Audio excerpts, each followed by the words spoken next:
మొదటి కొరింథీ పత్రిక 8వ అధ్యాయం. సావధానంగా వినండి. ఈ అధ్యాయంలో అపొస్తలుడైన పౌలు క్రైస్తవ స్వేచ్ఛను, స్వాతంత్ర్యాన్ని గురించి మాట్లాడుతున్నాడు. విగ్రహములకు బలిగా అర్పించిన వాటి విషయమై నేను చెప్పేది ఏమనగా, మనమందరము జ్ఞానము గలవారమని ఎరుగుదుము. జ్ఞానము ఉప్పొంగ చేస్తుంది గాని ప్రేమ క్షేమాభివృద్ధి కలుగచేస్తుంది. ఒకడు తనకేమైనా తెలుసు అనుకుంటే తాను తెలుసుకొనవలసినట్లు ఇంకా ఏమీ తెలుసుకున్నవాడు కాడు. ఒకడు దేవుని ప్రేమించిన ఎడల అతడు దేవునికి ఎరుకైన వాడే. ఈ 8వ అధ్యాయం మొదలుకొని 11వ అధ్యాయం వరకు పౌలు క్రైస్తవ స్వేచ్ఛను గురించిన సత్యాలెన్నో మనకు బోధపరుస్తున్నాడు. 8వ అధ్యాయంలో మాంసం తినవచ్చునా అనే అంశాన్ని చర్చిస్తున్నాడు. భోజన పానాదుల విషయంలో క్రైస్తవునికి ఉన్న స్వేచ్ఛ ఎలాంటిది? అది ఎంతవరకు? కొరింథీ సంఘంలో శరీరానుసారులున్నారు. వారిలో కొందరైతే క్రీస్తునందు పసిపిల్లల్లాగే ఉన్నారు. శరీరానుసారం అంటే ఏమిటో మొదట వివరించి ఆ తరువాత ఆధ్యాత్మిక వ్యక్తుల తరహా ఎలాంటిదో పౌలు విశదం చేయబోతున్నాడు. నేటి సమకాలీన సంఘం కూడా శరీరానుసారులైన వ్యక్తులతో ఎన్నో సమస్యలను ఎదుర్కోవలసి వస్తోంది. అందుకే ఈ అధ్యాయంలో నేటి సంఘానికి కావలసిన ప్రవర్తన నియమాలను మనం అధ్యయనం చేయడం ఎంతైనా అవసరం. పెండ్లిండ్లు, విడాకులు అనే సమస్యలతో సమానంగా తిండి, ఎలాంటి భోజనం తగింది, ఎలాంటి తిండ్లు నిషిద్ధం అనే ప్రశ్నలు కొరింథు సంఘంలో తలెత్తాయి. కొందరికి కొన్ని తిండ్లు పడవు, అది వేరే సంగతి. ప్రస్తుతాంశం మత వ్యవస్థ కొన్ని రకాల భోజన పదార్థాలను నిషేధిస్తుంది. ఇందులో క్రైస్తవుని కర్తవ్యమేమిటి? మనకు ఎంత స్వేచ్ఛ ఉంది? పాత నిబంధనలోనైతే పెద్ద జాబితా ఇవ్వబడింది. ఎలాంటి జంతు మాంసం నిషిద్ధం, ఏ మాంసం తినదగింది లేవియ కాండంలో పేర్కొనబడింది. ఆ జంతువు గిట్టలు చీలింది అయి ఉండాలి, నెమరు వేసేది అయి ఉండాలి. లేకపోతే అట్టి జంతువు అపవిత్రం, నిషిద్ధం. పంది ఉంది చూచారు, అది గిట్టలు చీలిందే అయినప్పటికీ నెమరు వెయ్యదు. కొన్ని పక్షులు, జలచరములు కూడా ధర్మశాస్త్రం ప్రకారం నిషిద్ధమే. ద్వితీయోపదేశకాండం 14వ అధ్యాయంలో కూడా ఈ వివరాలున్నాయి. కొన్ని మతశాఖలు ధర్మశాస్త్రీయ ఆహార నిబంధనలను తూచా తప్పకుండా పాటిస్తారు. ఎందుకని దేవుడు ఇశ్రాయేలు జాతికి అన్ని ఆహార నియమాలు పెట్టాడు? దానికి కారణం దేవుడే చెప్పాడు. ద్వితీయోపదేశకాండం 14వ అధ్యాయం 1 నుండి 3వ వచనం వరకు, మీరు మీ దేవుడైన యెహోవాకు బిడ్డలు గనుక చనిపోయిన వాడెవణ్ణి బట్టి మిమ్మును మీరు కోసుకోకూడదు, మీ కనుబొమ్మల మధ్య బోడి చేసుకోకూడదు. ఏలయనగా నీ దేవుడైన యెహోవాకు నీవు ప్రతిష్ఠిత జనం, మరియు యెహోవా భూమి మీదనున్న సమస్త జనములలో విశేషముగా తనకు స్వకీయ జనమగునట్లు నిన్ను ఏర్పరచుకున్నాడు. నీవు హేయమైనది ఏదీ తినకూడదు, మీరు తినదగిన జంతువు లేవనగా అంటూ దేవుడు పెద్ద జాబితా ఇచ్చాడు. ఆహారం మన ఆరోగ్యానికి ఎంతైనా అవసరం. వైద్యులు రోగులకు పథ్యం పెడతారు. వారు కొన్ని ఆహార పదార్థాలు తినకూడదు. బైబిలు తాగుబోతుతనాన్ని నిషేధిస్తుంది. కొన్ని ఆరోగ్యానికి భంగకరమైన అలవాట్లున్నాయి. పొగదాగటం, నల్లమందు మొదలైన మాదక పదార్థాల వల్ల ఆరోగ్యం పాడైపోతుంది. ఇంతకు ఈ విషయంలో కొరింథీయుల సమస్య ఏమిటి? అసలు సంగతి ఏమిటంటే, మాంసం అంగడిలో దొరుకుతుంది. మాంసపు అంగడి దేవాలయమే నిర్వహిస్తుంది. మాంసం ఎక్కడ పడితే అక్కడ దొరకదు. విగ్రహాలకు బలి ఇవ్వడానికి జంతువులను తెస్తారు. తమకున్న శ్రేష్టమైన జంతువులను విగ్రహాలకు బలి ఇస్తారు. ఈ విషయంలో వారికి కొన్ని మూఢనమ్మకాలున్నాయి. జంతువును చంపగానే ఆ దేవత ఆ బలిని స్వీకరించింది, కళేబరం మిగిలింది. దాన్ని దేవాలయాధికారులు అమ్మకానికి అంగళ్లలో ఉంచుతారు. గనుక ఆ మాంసమంతా విగ్రహార్పితమైనదే. మాంసం తినాలనుకునే క్రైస్తవులకు ఇది అభ్యంతరం అనిపించింది. ఈ విషయం పౌలును సంప్రదించారు. విగ్రహార్పితమైనది తినవచ్చా? ఈ క్రైస్తవులు ఒకప్పుడు విగ్రహారాధికులే. ఇప్పుడు ఈ మాంసం తినే విషయంలో ఇది చర్చనీయాంశమైంది. పౌలు వీరి ప్రశ్నలకు జవాబులిస్తున్నాడు. మానవ జ్ఞానం ఉప్పొంగుతుంది, ప్రేమ ఆ విధంగా మిడిసిపడదు. దేవుణ్ణి ప్రేమించేవారు మనుషులను ప్రేమిస్తారు. అదే క్రైస్తవ ప్రవర్తన సౌశీల్యము. మానవ జ్ఞానంతో పొంగిపోయేవారు ఇతరులను ఈసడించి మాట్లాడతారు. ఇలాంటి వారి జ్ఞానం దేవుని దృష్టిలో కేవలం అజ్ఞానం. ఫిలిప్పీ పత్రిక 3వ అధ్యాయం 10వ వచనంలో పౌలంతటి వాడే ఏమన్నాడు? ఆయన పునరుత్థాన బలము ఎరిగే నిమిత్తము, ఆయన శ్రమలలో పాలివాడనవటమంటే ఏమిటో ఎరిగే నిమిత్తము సమస్తమును నష్టపరుచుకొని పెంటతో సమానముగా ఎంచుకున్నాను. క్రీస్తును గురించిన జ్ఞానం మనకు కావాలి. మిగతాదంతా పనికి మాలిన చెత్త. ప్రభువునెరిగిన వాడే జ్ఞాని. అట్టి జ్ఞాని ఇతరులను తృణీకరించడు. దేవుణ్ణి ఎవరు ప్రేమిస్తారో వారికి మాత్రమే దేవుడెవరో తెలుసు, వారిని మాత్రమే దేవుడెరుగును. 4వ వచనం నుండి, కాబట్టి విగ్రహములకు బలిగా అర్పించిన వాటిని తినడం విషయమై నేను చెప్పేదేమంటే, లోకమందు విగ్రహము ఒట్టిదని, ఒక్కడే దేవుడు తప్ప వేరొక దేవుడు లేడని ఎరుగుదుము. దేవతలనబడిన వారు, ప్రభువులు అనబడిన వారు అనేకులున్నారు. ఆకాశమందైనా భూమి మీదనైనా దేవతలనబడినవి ఉన్నా మనకు ఒకే దేవుడున్నాడు. ఆయన తండ్రి. ఆయన మూలముగా సమస్తము కలిగాయి. ఆయన నిమిత్తము మనమున్నాము. మనకు ప్రభువు ఒక్కడే, ఆయన యేసుక్రీస్తు. ఆయన ద్వారా సమస్తము కలిగింది. మనము ఆయన ద్వారా కలిగిన వారము. క్రీస్తు దగ్గరికి వచ్చినప్పుడు నీకు దేవుని వాక్యం వచ్చింది. విగ్రహము వట్టిదే అని, అందులో ఏమీ లేదని నీకు తెలిసిపోతుంది. విగ్రహాలలో ఏముంది? దేవుడైతే ఒక్కడే. అందుచేత విగ్రహాలకు అర్పించాము అన్నంత మాత్రాన ఏమీ కాదు. ఆ పదార్థంలో మార్పేమీ లేదు. అంత మాత్రాన ఆహారమేమీ అంటుపడదు. నిరభ్యంతరంగా కావాలంటే అది విశ్వాసి తినవచ్చు. క్రైస్తవ జ్ఞానమున్నవాడు విగ్రహాలలో ఏమీ లేదని, వాటిలో ఏవో దేవతలుంటాయనేది అబద్ధమని ఎరుగును. అయితే ఈ జ్ఞానము లేనివారు విగ్రహాలే దేవుళ్ళని, దేవతలని నమ్ముతారు. కొరింతులో అపోల్లో విగ్రహముంది. వారు ఆ విగ్రహానికి జంతువులను బలి ఇస్తారు. ఆ జంతు మాంసాన్ని అంగట్లో విక్రయిస్తారు. మాంసంలో ఎట్టి తేడా లేదు. దేవుడైతే ఒక్కడే. ఆయన మన తండ్రి, మన ప్రభువు ఒక్కడే, యేసుక్రీస్తు. ఆయనే సమస్తమును సృజించినవాడు. సమస్తము ఆయనకే చెంది ఉన్నాయి. 7వ వచనం, అయితే అందరి యందు ఈ జ్ఞానము లేదు. కొందరు ఇదివరకు విగ్రహములను ఆరాధించిన వారు గనుక తాము భుజించే పదార్థములు విగ్రహానికి బలి ఇవ్వబడినవని ఎంచి భుజిస్తారు. ఇందువలన వారి మనస్సాక్షి బలహీనమైనదై అపవిత్రమవుతున్నది. ఈ బలహీనులు ఆధ్యాత్మికంగా పసిపిల్లలు. వీరు శరీరానుసారులు.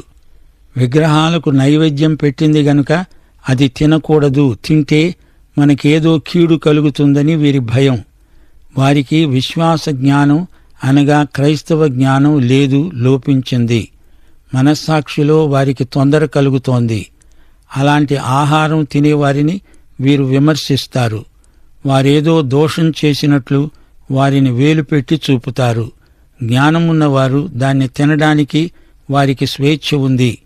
ఈ రోజున కూడా ఇలాంటి వైఖరులు క్రైస్తవులలో కానరావడం మామూలే. కొందరు క్రైస్తవులు తాము ప్రత్యేకించబడిన వారము, తమ భక్తి ఉన్నత స్థాయికి చెందింది అనుకుంటారు. కాని వీరిని దేవుడు అజ్ఞానులు, శరీరానుసారులు అంటున్నాడు. నీవిది చేయకూడదు, అది తినకూడదు అని తమ స్వంత ధర్మశాస్త్రాన్ని తయారు చేసి పెట్టుకుంటారు. దాన్ని ఆధారం చేసుకుని తీర్పు చెబుతారు. కొరింతు సంఘంలో అచ్చం ఇలాగే జరిగింది.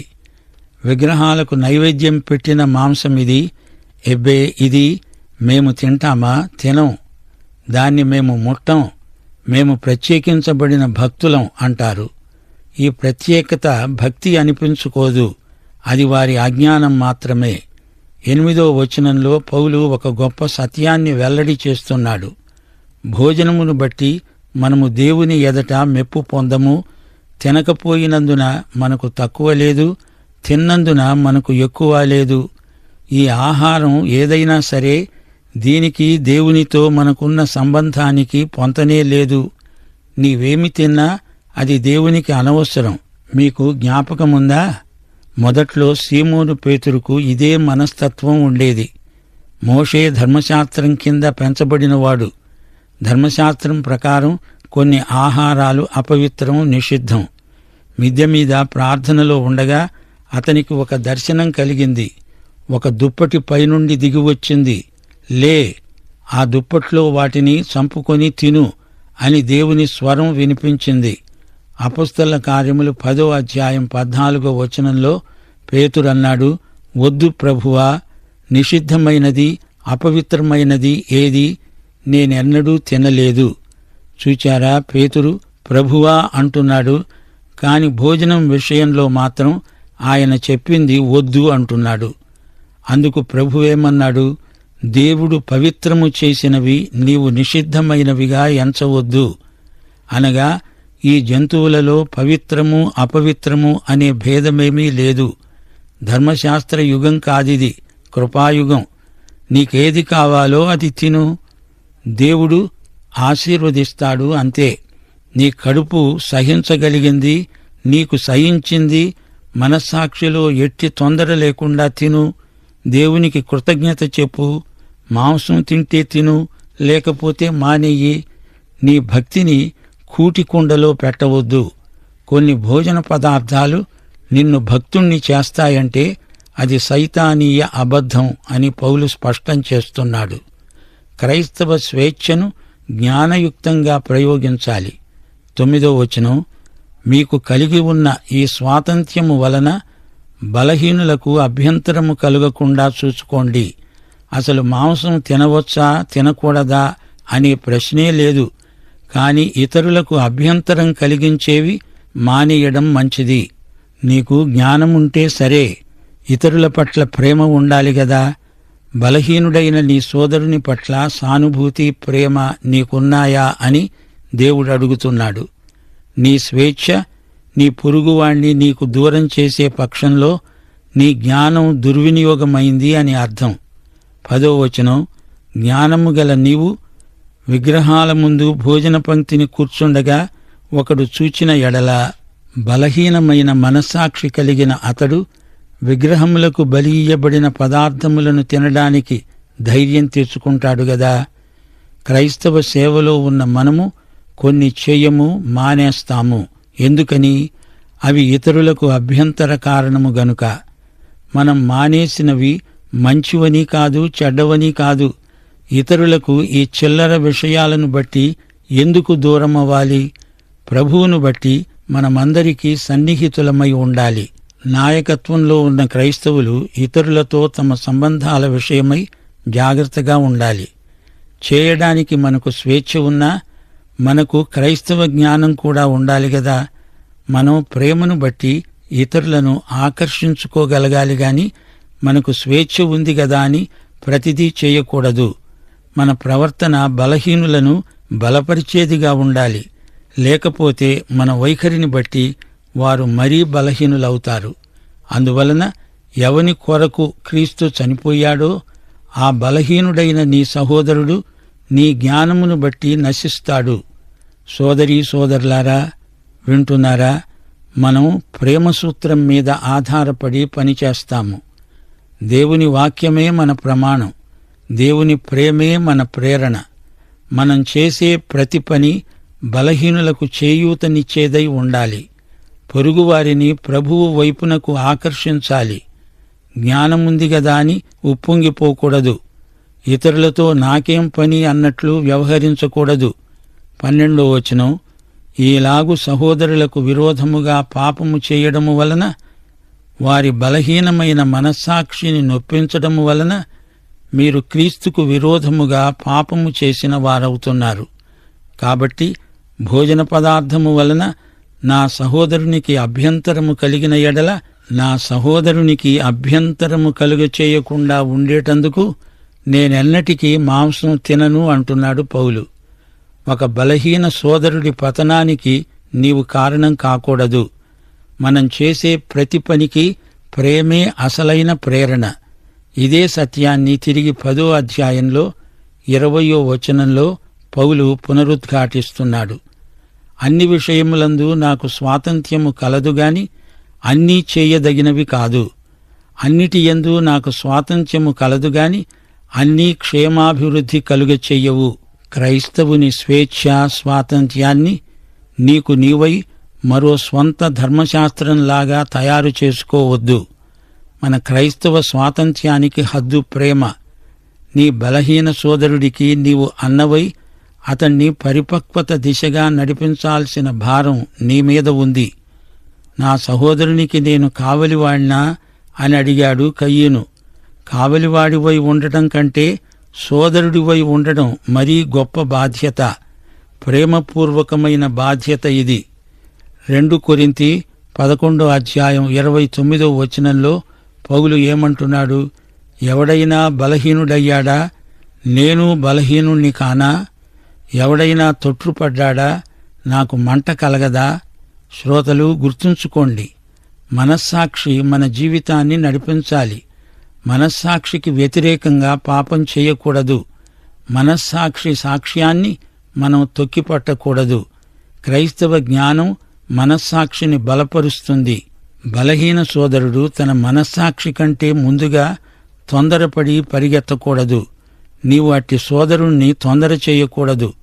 క్రైస్తవ జ్ఞానం, ప్రేమ ఈ 2 సమతూకంలో ఉండేలా చూసుకోవాలి. నీ జ్ఞానంతో ఇతరుల మనస్సాక్షిని గాయపరచవద్దు. వారి జీవితాలను కట్టే సాధనమై నీ జ్ఞానం వారికి ఆశీర్వాదమవ్వాలి. సత్యాన్ని రాజీ పెట్టకుండా ఇతరులతో సర్దుబాటు చేసుకుని సఖ్యంగా ఉండాలి. అంతేకాని నీ జ్ఞానంతో నీవు పొంగి బోర్లపడిపోకూడదు. కొరింథీయుల సమస్య మనం సరిగ్గా అర్థం చేసుకోవాలి. దేవతలకు నైవేద్యం పెట్టింది తింటే ఆ తిన్నదాని ద్వారా ఆ దేవత నీలోకి వస్తుంది అని వారి భయం.